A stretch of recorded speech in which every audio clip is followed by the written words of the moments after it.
Well, hiking up mountains and taking photographs is great fun, but you need the right gear.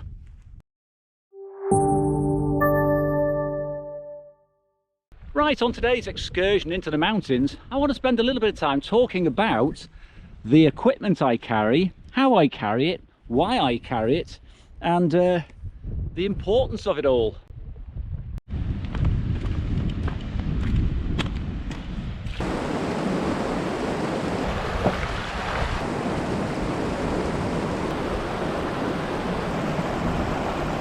Right, let's get the obvious bit out the way first, the camera. Now the camera is a 35mm Nikon autofocus F80 with an all-in-one vibration control lens. So I don't have to change lenses today. If you watched any of my videos, you'll know I take this outfit with me on all my mountain walks just about, and it's absolutely ideal. Now the next thing I have with me is a small infrared. I suppose I should show you it. This is a Canon G15 infrared conversion. Ooh, had it about 9 years now. It's a small sensor, makes beautiful infrareds. Now, I carry this because in certain conditions in the mountains and in Britain generally, it's very dull and it could be very hazy. Now, if you're shooting colour or black and white, that can look very, very boring, lackluster. But infrared lifts things, gives you a different take on things, so pop it in the pouch. No real weight to it. Fantastic little addition to my F80. Now, film, HP5+, a medium speed, black and white, highly flexible film that I use for an awful lot of my photography. Very simple and straightforward, very tolerant film. I should show you the scenery. Very beautiful tones, and it's got a lovely grain structure, and it gives me the speeds I need as well to handhold, especially with the vibration control lens. So that is the camera equipment for the day. Everything else we're going to talk about is the really important stuff, which is how I carry, what I carry, and how I make sure it's a safe journey when I go out on my own into the mountains. Now the next thing on the list to consider is, starting at the bottom, your boots. You need good walking boots. I have tried many pairs of boots, still haven't found the ideal pair. I've got a pair of Mindel on today. And I will be honest, whilst they are super comfy and very grippy, they're not waterproof, so I have to be careful today not to get too wet. That said, I have a pair of storm socks in my bag, so if my feet get wet and cold, I can dry them off, put the storm socks on, and my feet will be totally waterproof, even if the boots are waterlogged. But really, you could do with a pair of boots which is both waterproof, grippy and comfortable. Like I say, I've had many boots which are comfortable for 5 or 6 miles. And then you hit that point where your soles of your feet start hurting, or it rubs your ankles or your toes. So you really need to try the boots out on a proper hike. It is surprising just how different they are, and the quality varies tremendously. So yeah, good pair of boots. Let's not mess about with trainers and flip-flops in the mountain. It's very important. Now the next thing I want to talk about is trekking poles. These things. Now I used to, as I've said many times before, look at people with poles and think, what do you need those for? Look like a waste of time. Well, as you approach a certain age, or you become more mature, shall we say, things get tougher. Going up is harder on your lungs and your heart. Coming down is hard on your knees and your ankles and your feet. Anything which can assist you is worthwhile having, and these make a huge difference. I mean, I've read a bit about the use of poles, and people are saying they can make 25% difference to your ability to get up hills, energy saving wise, and I'd agree.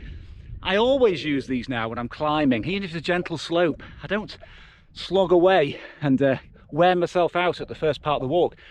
So I would advise, if you haven't tried poles and you are finding it tricky, shall we say, in the mountains like I am nowadays, invest in a good pair. These are a decent pair of Lecky poles. I'm not advertising, I don't advertise. Where they've got the cork grips, superb adjustments, which you can dial in while you're out, even with the gloved hand. And they make a massive difference going up. And like I say, coming down, probably even better, because you can distribute your weight better.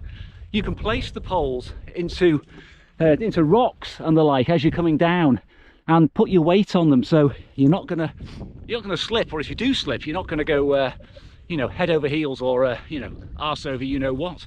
So I won't go anywhere without these when I'm hiking, and I would recommend you have a look at some if you haven't already got them.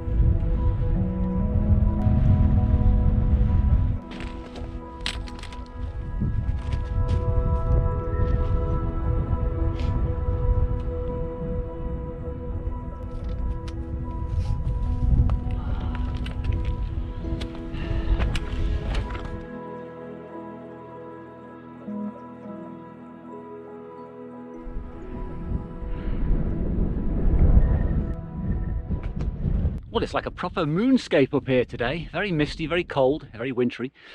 Now, the next couple of items I'd like to talk about very briefly are headwear. I'm wearing a warm hat. Not surprisingly, it's winter. I also have a cap in my pocket. Oh, I'll show you. Never the same just talking about things, is it? There you go. There's the cap. Okay, this is if it's a little bit warmer or I want to keep the sun off my face. Not really a problem today, I'd say, but I've got it with me. No extra weight. Next thing is gloves. Now, I've got a thin pair of gloves on today. I have a thick pair in the bag as well. When you're out in the mountains or out in the wilds in general, if your fingers get cold, you can get in trouble. Not only is it difficult to operate the camera buttons, but you'll lose that sensation. You'll lose the sensitivity. If you're grabbing hold of rocks and the like, you can start to get them gashed and cut. And yeah, you get yourself in quite a lot of trouble if you get cold. So hat and gloves essential. And I also keep a spare pair of both in the hiking bag, as I'll show you later.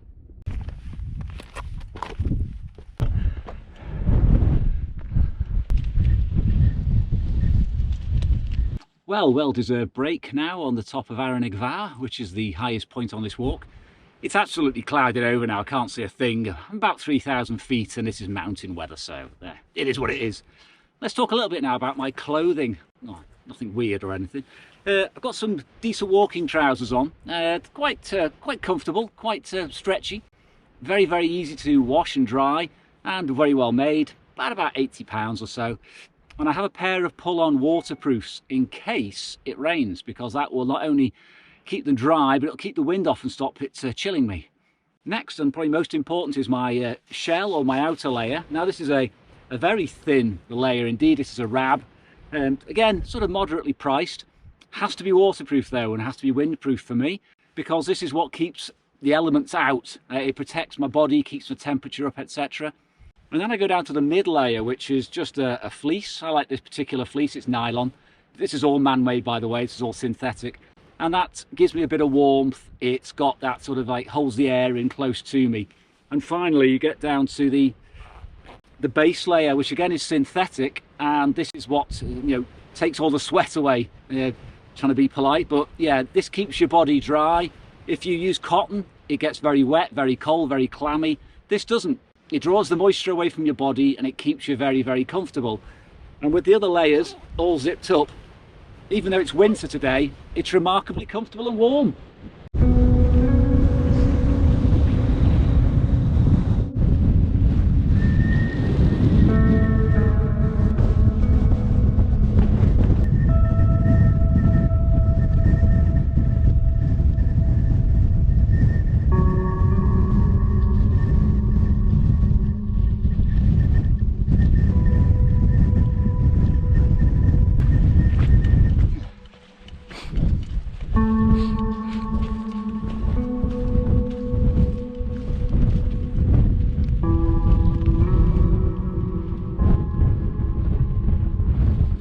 Well, I've had to drop down off that mountaintop there. It was blowing a gale, couldn't record anything, couldn't see anything, and it was freezing. So yeah, drop down, but I'm going to have a little bit of a break and then head off up another mountain. Now, something I wouldn't be without when I'm on my mountain walks is my little waist pouch. Now, the waist pouch is incredibly useful for holding things like your nuts, my little infrared camera, but mainly things like batteries, memory cards, and all the little bits of paraphernalia like plasters for your feet, etc. And I also have in here a little plastic bag, should I have a problem, there it is, with the rain. I've got a little Allen key, you know, got the lens cap, the odd filter in there. Now it's really important you get a good waist pack, because I've had cheap ones in the past and the strap doesn't hold tight. Now this is an Osprey, and once you tighten the thing up, it stays put, so it doesn't move about when you're walking and you don't even know it's there. And something else which may sound trivial is it's got 2 zips. Now this means whichever side you're on, you can reach for a zip. So it's very, very easy to zip and unzip. Some cheap things like my little phone holder only have 1 zip, so that's my iPhone in there. And there's only 1 zip on that, so you have to go faffing about looking for the right side before you open it. Whereas this thing, it sounds simple, but it's absolute genius. Well, that's my next target, and I hope it's not as windy as that one up there was.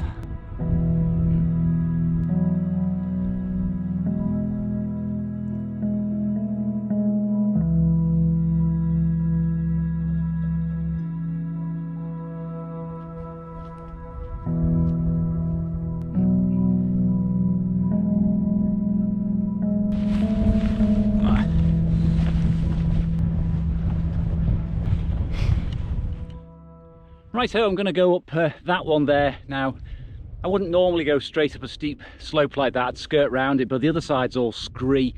I did it a couple of years ago and it was very, very slippery. I'd rather go up the grass here. Before I start though, I need to have something out of the little pouch in the side pocket here. Now that's mint cake. And there are also, I was going to say jelly babies. I think I've actually scoffed them all. Oh, I think I found one. Here we go. Yeah, jelly babies. Oh, excuse me. Sugar. Or you climb up things, gives you a bit of instant energy, bit of a hit. Also, I've got a water bladder on the back of my Osprey backpack.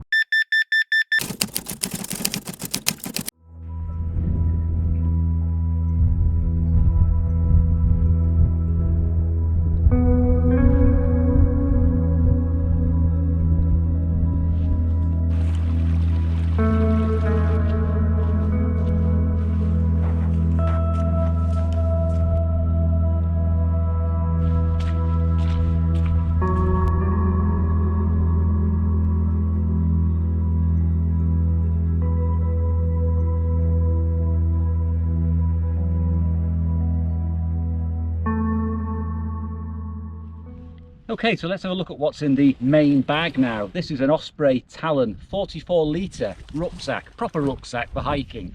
So it's got, you know, good straps, it's very well balanced, it's very light, you know, it really is the business. Now, in the top, I keep my snacks and nibbles and food, easy access, so if I'm hungry I just take the bag off, grab some food. In the bag itself, I've got a head torch, I've got spare film, I put my watch and my wallet in there.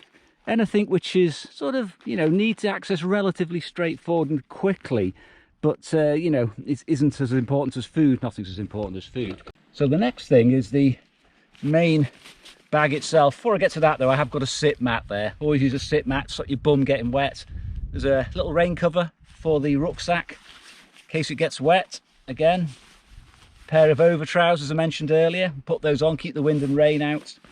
In the main bag itself, I have a spare little item of clothing here, which is the gloves. Got some waterproof gloves in there. I've got a snood, keep my neck warm. I've got the storm socks I mentioned earlier. Okay, I've got a cap, spare hat. So that's the spare clothing bag in case anything gets wet or lost or blows away. Now next up is something I've not used today. I don't always carry this. I've got with me my Jetboil stove and matches, tea, coffee, you know, bit of milk and sugar and a spork. And I did bring with me a meal which I haven't cooked, which is a very, very pleasant porcini mushroom risotto. It's absolutely gorgeous. Sort of takes about 15 minutes to boil in the bag. It's fantastic, but I'm not that cold today, to be honest, so I don't need a hot meal, but hot meal's very useful if you are cold. And then the next up is a very small dry bag. I keep a lot of gadgets and bits and pieces in. Got a first aid kit.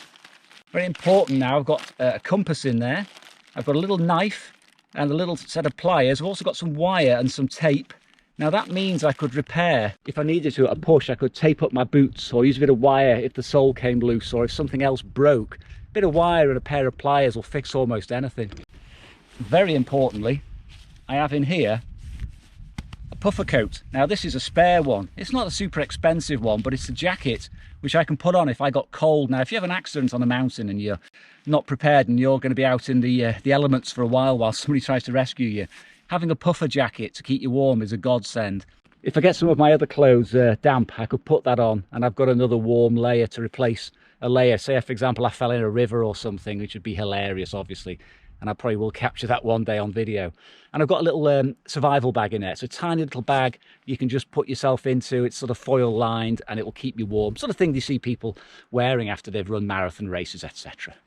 Now, there are a couple of other things worth mentioning about going out for hikes, long hikes with your camera. A bit of fluff on the lens.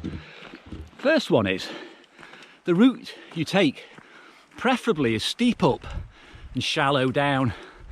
You don't want to be scrambling down steep inclines with rocks because you might fall. It's very tiring, hard on the knees. Equally, walking up long drags is very boring, so I prefer to go up the steep side first and come back down the gentle side. It's better on your knees, gives you a breather when you're coming back. I've got another 3-mile walk now. Nice bit, really easy. The other thing is, you've got the weight of your gear, and I've got a fair bit of gear on because I am walking on my own. So you've got your own weight to consider as well. Now, if you're carrying quite a bit of weight, it's harder on your knees, it's harder on your lungs and your heart. Everything's more difficult. You know, you do 25,000 steps, like about 10, 12 miles today. It's all amplified. It all takes its toll. For some reason, I put a stone on the last year and I'm trying to shift a bit of it. Don't know how, but there you go. It's making it more difficult for me to do long walks. So looking after your own physical condition is absolutely critical.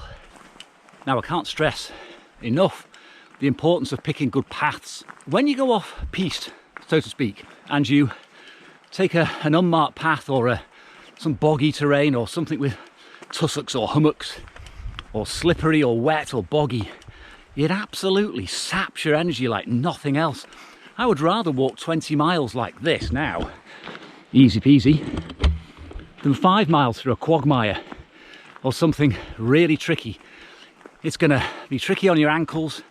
It's going to take an awful lot of energy out of you. It's going to get cold and wet. So I definitely advise sticking to good paths wherever possible. I've had more walks ruined by going off piste for a few miles than any other reason. Now finally, a word again about walking on your own. I tend to go out for hikes on my own. I always print out the map, the route I'm going to take, leave a copy with my wife.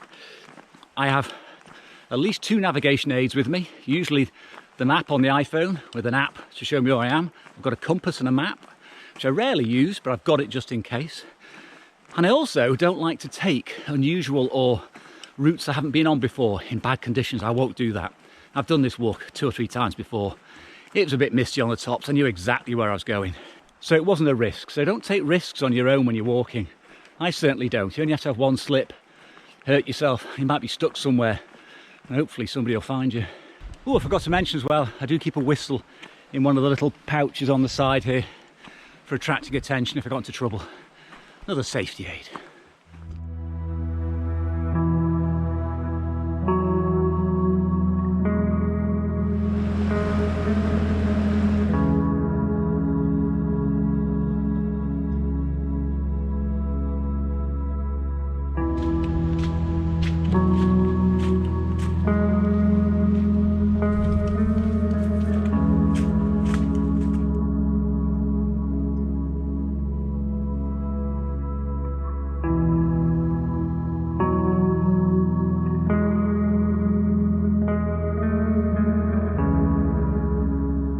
Well, that's wipey lens, Steve. Well, that's me for the day, and I do hope you enjoyed my ramble in the hills, my ramble about my equipment, and I hope it'll give you some ideas too. And obviously I'm interested to hear what you have to say about your hiking gear and how you manage your walks with your equipment. So thank you very much for watching as ever, and I'll see you again soon.